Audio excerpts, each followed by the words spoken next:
Alright, here with something very special, to me at least. This is the Bachmann Class J Norfolk and Western number 611 steam locomotive. I own this and I wanted this for such a long time. Let's see if we can focus in here so you can see the end. Let's see here. Yes, the Spectrum N scale 484 Class J steam locomotive, Norfolk and Western Class J, number 611, 1950s to 1960s. This is the one without the auxiliary water tender. I wanted the one with the water tender, but I just, for the price I was able to get this one, I was just like, I'll just go with this. So I'm going to go ahead and open this up. This is something that, well, this is my favorite steam locomotive of all time, so this is pretty special to me. And my experience with this model itself has not been great, and I'll cover that as we go along.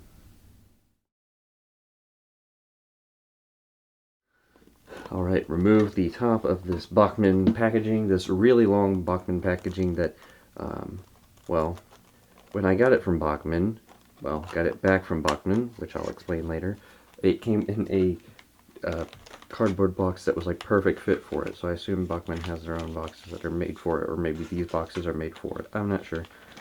We get some foldy up pieces of paper, Bachmann Spectrum, N&W Class J 484 steam locomotive, in scale. Yep, this is definitely in scale.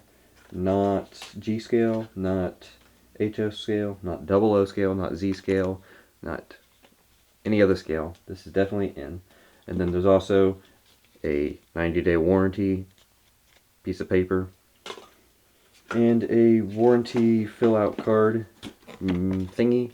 Definitely recommend you do that, especially with this locomotive, because, as I'll explain once I set this down, because I don't really feel like holding it here anymore, you might need it.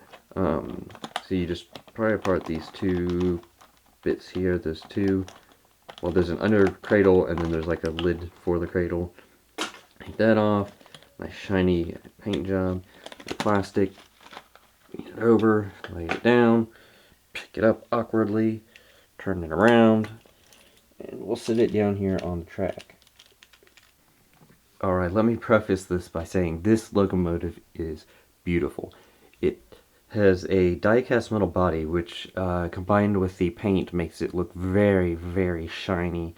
Maybe not, well, I would say it's very glossy. It's much like the J when it was in the museum, and I like it like that. I think it looks really cool. It makes it look, very special and very unique.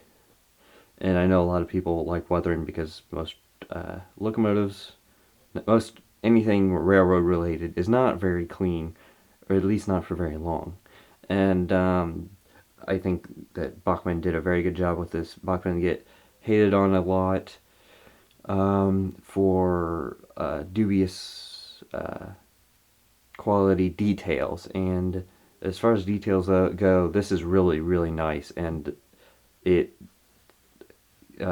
just sitting here looking at it is really cool. And now for the bad.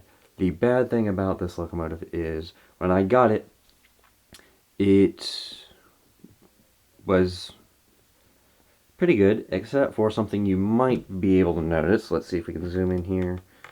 This is actually either a second one or a repaired one. You can kind of see it. Let's see if we can focus in, focus in, focus in. There we go. This drive wheel is a little bit, just a little bit, unaligned. You can kind of see in the very bottom of this where it would connect, you can kind of see the hole where a pin would go. But for some reason the drive gear doesn't have a pin right there. And I think that's because that wheel would have a traction tire. Now, when the one I got originally, the wheel was really unaligned, and I was like, well, that's a bit odd. So I took the bottom off and fixed it up, and just fixed the axles so that way they're all lined up. And I was like, okay, that's not that big of a deal. And then as I was running it around, the traction tires kept falling off because there was no pin on there. So if they got loose, they would come off completely, and I'd have to run around the layout trying to find them because I was running this at 8 trains, which has a bigger layout. And so I was running around trying to find these traction tires. One of them is still missing, and this is the second one now, and one of them is still missing. The other thing is, for some reason, as I would run this, first I noticed it going backwards, that the wheel with the traction tire that was misaligned would sometimes go and the rest of the wheels would not move at all. And so the third axle back would just spin freely. And that was kind of odd because it was powered, but the other ones were acting like there wasn't power connected to them, like the gears weren't connecting or something like that. And I've opened it up and looked at it, and the gears are all there and they're not worn down or anything. And so I sent it back, and then this is either the second one or the same one repaired, and it worked great for a couple days, and then it started doing it again. So I don't know what that is, and that's why you definitely want to make sure you fill out your warranty card and all that good stuff with this locomotive, because you have to be careful. And that's sort of my advice when buying from Bachmann is make sure you test it. Make sure it's running okay. Make sure you look at it. Make sure there's not anything damaged. I mean, that's really for any locomotive, but I've noticed in talking to other people that Bachmann, you can either get a model that's perfect or a model that's definitely flawed, and it seems like Bachmann can't really get a middle ground for that. I know the DD40s that they've done, the Centennial locomotives, with sound, I've heard nothing but good things about them. I've ran them, I've seen them run. They run perfectly. And then some, especially it seems like Bachmann steam engines, some people have been having issues with them. But that aside, I'm going to go on with the review of this particular model and start off by giving you a little bit of information on the real one. So a large reason for me wanting one of these locomotives is that it's one of my favorite locomotives, and also it is still around. It runs excursion trains now all the time during the summer, and this locomotive is very special to me, and it's very special to a lot of people. It has a ton of fans and is the epicenter of the Fire Up 611 campaign, which was started to restore this locomotive. Now that we've got the real life details out of the way, let's look at this model.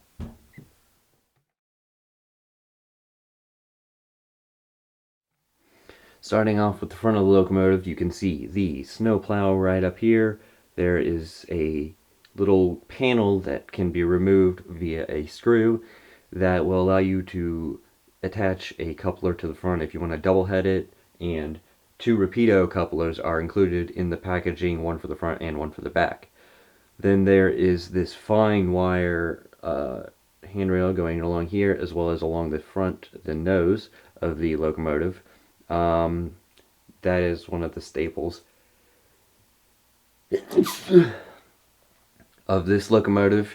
The handrail on the front, I think many people know, makes the front of the locomotive look a little bit like a face, and I think that was probably why I fell in love with it as a kid. You can also see the start of this red stripe that goes along. There's also gold trimming around that red stripe. You can see the front pilot down here, and the rear, it's a 4-wheel pilot, but the other wheels are behind the pistons. You can't really see them. The pistons, speaking of which, look really nice. They are die-cast metal, and they have a tiny little J logo on it. I don't know if I'm going to be able to get a shot of that. If I do, I'll throw a shot up now. If not, then I won't. You can see the drive gear going along here, and this big plastic bar right here that tends to catch on the drive gear if you don't bend it out of the way a little bit. Bringing it around to the front, you can see what I was talking about with the face here. You can see the number boards that make a bit of eyes, and then the handrail that makes a bit of a face. You can see the panel that I was talking about that hides the front coupler. You can see the rest of the front of the locomotive that is streamlined in, so you can't really see a whole lot because it's pretty plain. You can also see the steps on either side going up the walkway that's along the sides of the locomotive. Going up, you can see the headlight and the number boards. The number boards are not lit, I don't think. I think they are just printed onto the metal, but that's okay, I can deal with that. Then the headlight is pretty good, pretty bright. You'll be able to see that in the running later. Then you can see the sort of, I'm not sure if that's decoration or an actual vent that's up above the front of the boiler. Here it's just some silver stripes, and then you can see the marker lights on either side right along here, and then you can see the smokestack behind it.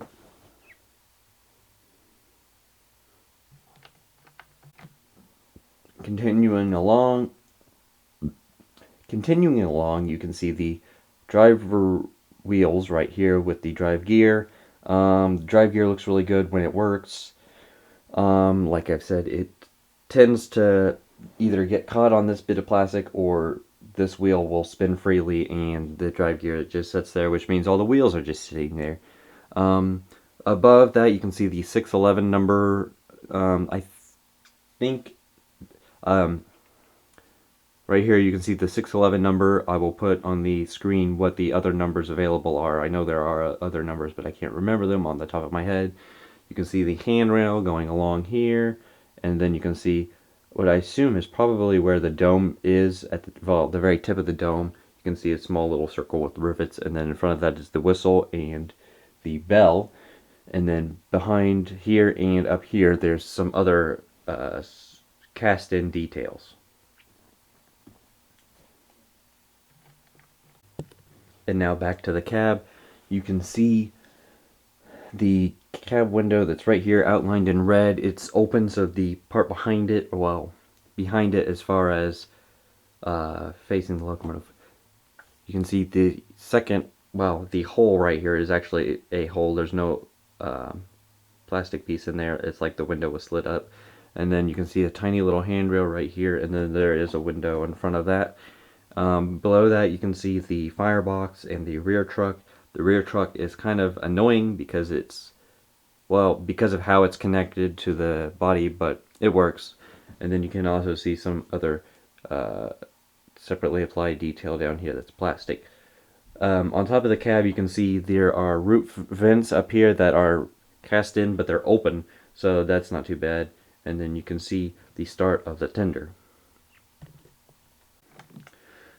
Moving on back to the gap in between the locomotive and the tender, there's a pretty big gap, and there's no sort of drop plate, and you can see the drawbar down there, and also some wiring connecting up the tender and the locomotive, and that is because there is a light at the very back of the locomotive, or well, rather the tender that you'll see, and also this locomotive is ready to have a DCC chip placed in the tender, and there's also some holes in the bottom for a sound speaker.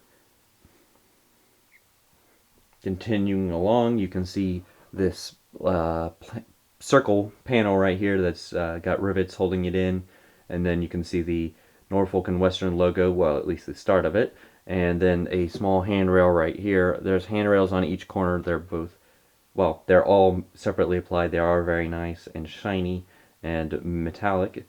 And then you can see the start of the cast-in coal load that's up on top of the tender. And now here we are looking at the back of the tender. You can see the coal load up here. It's plastic. It's held in pretty good. I think it's attached to the body of the tender. I'm not sure though, but it looks decent, so I'm not going to complain too much. The trucks that are on the back of this are plastic, unlike the ones that are on the front.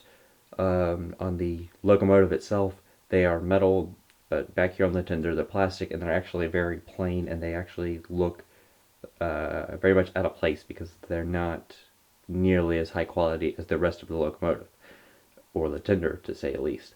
You can see the entire Norfolk and Western logo here now, and you can see a little, and you can see a little ladder going from the coal bin to the floor of the tender, and then you can see a small box beside it. Don't know what that is. Then there's a small panel that would lift up in the real one, the water lift hatch, and then behind that is the ladder and 4 grab irons on the very back of the tender, along with 2 on either side and 2 on the top. They're all separately applied. And then to the right of the ladder, you can see the reverse light, and to the left, you can see some signage. And then at the very back, you can see the Bachmann coupler that is pretty annoying because it's a little bit bigger than scale, so things tend to not like coupling to it. Alright, now with all that said, let's see her run.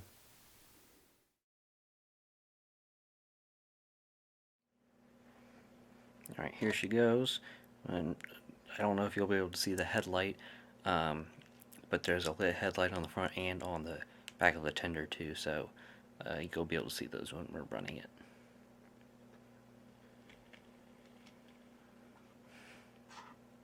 Obviously you can't see it because it's back there. You can see the headlight though. Let's maneuver around to the back so you can see. Let's leave the tail light now. You can see my impromptu lighting back here. So you can see right there the back of the tender. It's now in focus. We'll pull that back. Let random hair out of the way. Focusing in. There we go. And let's see. Oh, wrong way. There you can see the headlights. Pretty dark, but it's still there. And if you're running it on DCC, then you're obviously going to have full brightness. Drive gear looks pretty good. This is, of course, running DC, but remember, if you're using DCC, you'll have better performance.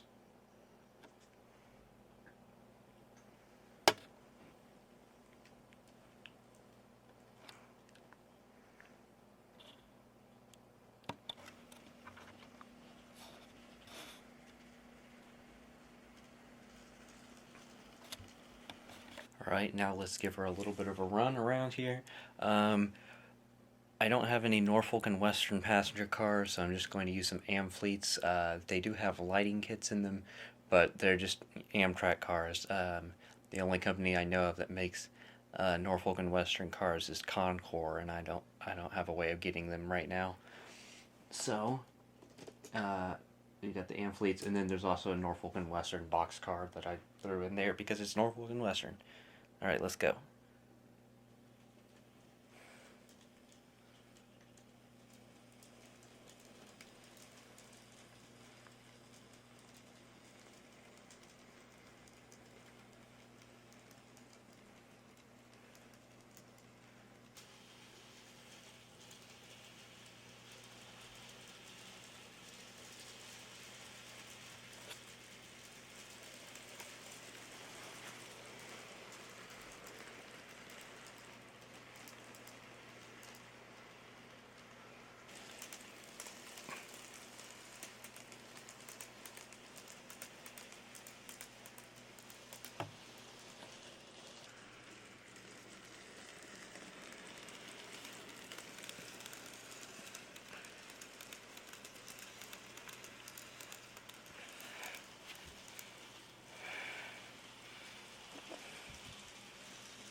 pretty good performance from Bachmann.